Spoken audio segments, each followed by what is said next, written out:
Hello and welcome to the third video in my video essay ABC challenge. Today for the letter C, we are going to talk about crunchy gone wrong or gone right, depending on how you look at it.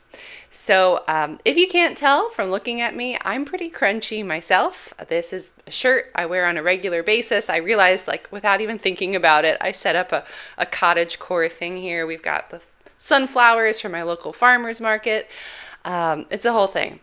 And this is actually the second time I'm making this video because this topic to me, as maybe a crunchy person, definitely a crunchy person, it feels kind of complicated to talk about. But I think it's really important, especially today when our world is feeling really divided. So I'm going to try to approach this topic with as much subtlety as I can. And I'd like to take a look at why people become crunchy, what kind of motivations and what kind of life experiences might lead one to be crunchy, and also how that could go wrong depending on who you are and your perspective. So I'll start by talking about myself and a little bit of my own crunchy journey because I've seen a lot of people talking about similar things on the internet. So I did not grow up in a crunchy family. I was a child of the 90s, doing normal 90s things, going to McDonald's and all the normal stuff. But when I was a teenager, I started to get some really serious stomach issues. So my parents, being wonderful parents, took me to a doctor. And we listened to what the doctor said, and they prescribed Prilosec. And it wasn't until I'd been taking this medication for about a year, so I was maybe 17 at this point, that I looked it up. And this is a medication that's usually prescribed to old people to shut off your stomach acid when you're having heartburn. I didn't understand why I would need something that shuts off my stomach acid. So deciding not to take that medication, I can look back and think, that's probably the first crunchy thing I ever did. And for a lot of people, that is how it begins, from a desire to be healthy. And so much of being crunchy is about health, and there's a lot in there that we can celebrate.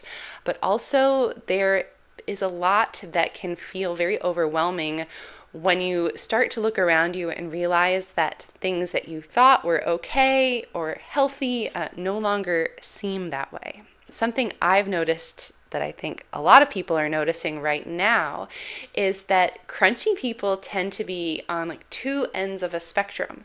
So we might think of crunchy people like hippies. That was kind of my route. But also if you go to the other end of the spectrum, a lot of very conservative people are crunchy as well, and maybe they have been for a long time, canning food at home, growing things on the family farm, maybe having a lot of time at home with your children. So we see this spectrum, and what we can actually realize is that it's a circle. And so there are a lot of good things about that realization. I would love to see more people on different ends of that spectrum coming together and talking about beekeeping and canning and natural remedies within reason. But instead, it can feel very divisive.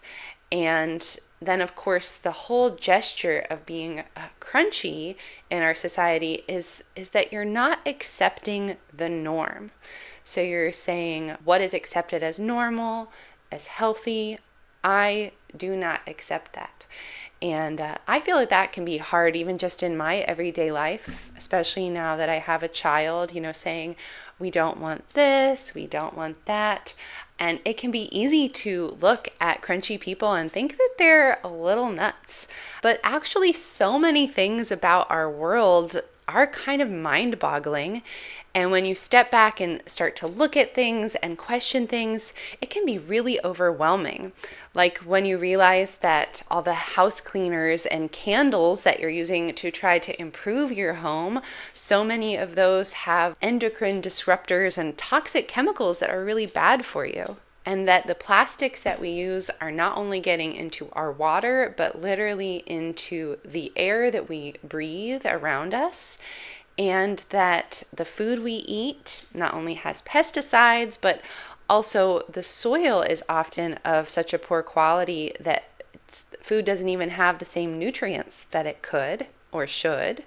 And then many of the vitamin supplements that people are taking have less bioavailable nutrients than a piece of lettuce. And also, this one has been a big one for me, realizing that foot issues and bunions are actually often not genetic, but a result of our footwear. Yes, I have become a barefoot shoe, you can see, barefoot shoe crunchy person. Like, I literally don't even wear normal footwear anymore. And that can sound so extreme, but also what I realized is our modern footwear is effectively a very controlled, well, depending on your shoe size, your shoe shape, version of foot binding. So it's this journey of noticing all of these things. And at the same time as all of that is really overwhelming and can be really depressing, it can also be really joyful. And I want to emphasize that part. For me, one of the kind of crunchiest things I ever did was I went and lived at a yoga ashram, and I worked in the kitchen and the garden. And I just thought everyone would enjoy these little things so much. Maybe not the whole ashram, but just like getting fresh food from a farm and like biting into a really amazing cucumber or carrot and realizing that that is so delicious. Like, not eating it because you have to or because other foods are bad for you, but like it's so good. And the joy of preparing homemade food with people and gathering together, these really simple and ancient things that people have been doing forever, that unfortunately a lot of people don't get to experience those things in our society, or certainly not as much as we could. So at the same time as your brain could kind of spiral out, there's also an expansion of joy. So that's my experience of the crunchy journey in a little nutshell. And from what I've seen people talking about online, for a lot of people, it's a similar experience in one way or another. A dissatisfaction combined with a longing for something more, for a more joyful experience of life. So where does crunchy go wrong? How is it that the desire to be more healthy could lead to problems? Problems like people feeling very divided, which is one of the hugest problems in our society right now, or problems like measles outbreaks and issues with vaccines. And I know that that is such a hot topic on the internet right now.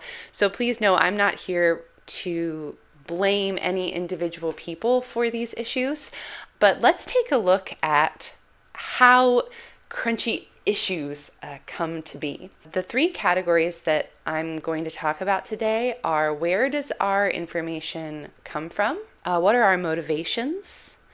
And then thirdly, how do we identify ourselves and others? So, big topics. But let's start with maybe the simplest one in a sense, which is information. So I've been a teacher for a long time, and my husband, Odin, who runs this channel with me, is an information scientist and librarian. So we spend a lot of time thinking and overthinking about information and where it comes from. And obviously, as we see from the political situation in our country, just having the right or wrong information isn't necessarily enough to change your own mind or change someone else's mind. But there is a huge problem of using the word research. So it's very easy to say, I'm doing research. And I say this too. I'm like, I'm going to research that. And what do? I just search it on Google. I did this for my last class, by the way, and I use this as a lesson. I looked up, do dicots have tap roots?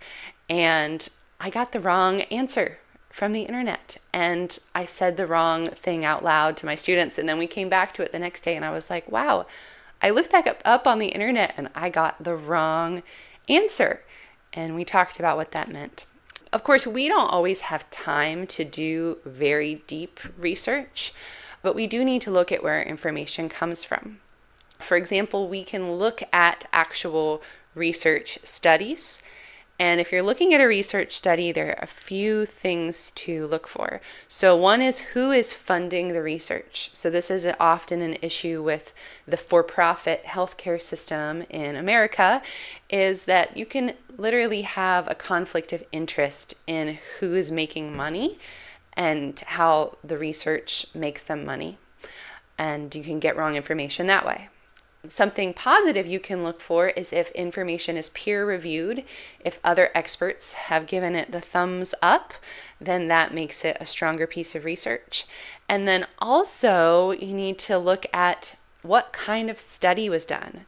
And this, like, at a certain point, you need a whole degree just to figure out what is nutritious to have for lunch. Like, it can get ridiculous. But to look for a good research study, you want to look at something that has a large sample size over ideally a long period of time. Recently, a study was cited to me where people were comparing a vegetarian versus non-vegetarian diet in twins, which is really interesting. But they only did the study for 8 weeks. Right? So that would be an example of something that I would be really interested in if the study had gone on longer. But also, when we're talking about information, and especially with health, I think it's important to realize that our human bodies are so complex and so interconnected, and there's also so many ethical issues studying things. I ran into this a lot when I was pregnant. It's really hard to do ethical research on pregnant women and children because the children can't agree to this research, right, morally. So there are some things that are just hard to research, and I think that's where traditional wisdom can be so important. Looking at remedies like ginger, things that people have been putting in their tea for thousands of years that do have benefits. That doesn't mean that it replaces medicine in every instance, but that's an example of something that is fantastic to add into your life, will probably make you healthier, and might reduce how much medicine you're taking. Not everything we do has to be researched down to the finest detail, but if we are using the word research, it's really important to know that there are different kinds of research. And that's just a really quick overview, kind of just off the cuff. So if you're interested to learn more about that, definitely look at some other resources. But that's the first issue that I see.